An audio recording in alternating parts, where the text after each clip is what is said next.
everything you feel for me as your queen.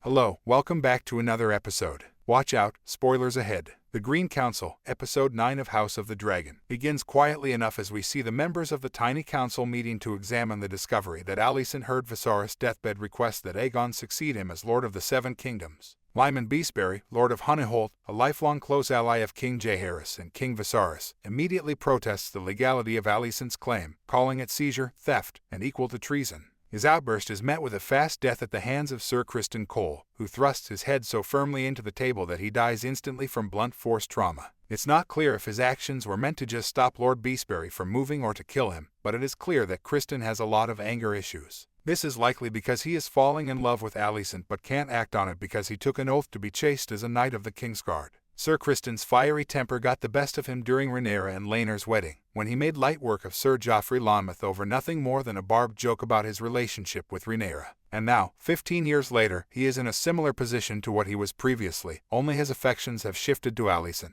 His cold-blooded murder of a second guy who dares to belittle the subject of his protection and the object of his increasing sexual yearning is becoming a troubling pattern.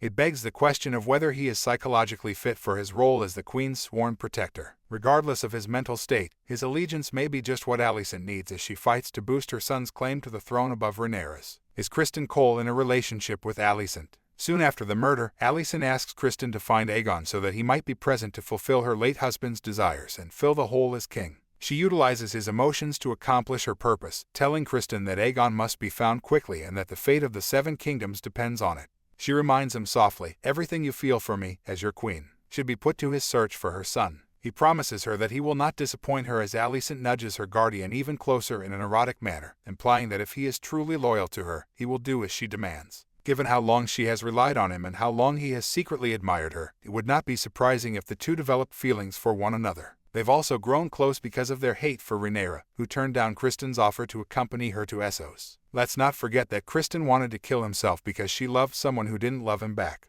Alicent stopped him, and he also promised not to tell anyone about his sexual relationship with Rhaenyra. Because Criston is limited by his promise of virginity, it should be assumed that he has discovered alternative ways to show his affections for Alicent. As unhealthy and unsettling as it may be, lashing out physically against all those who act against the Queen's desires could be another way for him to express his actual affections for her. If Game of Thrones taught us anything, it's that anyone, at any time, can be slain. House of the Dragon is an obvious extension of that, but killing off a character was usually for more serious reasons than petty name-calling at a tiny council meeting. This makes Criston's sudden murder of Beastbury all the more terrible and unnecessary. The lack of reaction from the rest of the council was stunning. They appear almost unmoved by the unexpected killing, aside from a few bowed shoulders and a lukewarm challenge from Sir Harold Westerling. As we've seen Alicent and Criston together since the time jump between episodes 4 and 5, their bond is as strong as ever. Criston is framed in close proximity to the Queen in almost every shot while she is out in public, as is his duty. Whatever happens next between these two should be viewed with trepidation, as Alicent has demonstrated that she is not above using Machiavellian tactics to get what she wants. And Sir Criston has demonstrated that if Westeros has therapists for hire, someone should schedule him for unresolved anger management classes. In other words, an intimate connection might be disastrous for both parties. Thanks for watching, and don't forget to subscribe.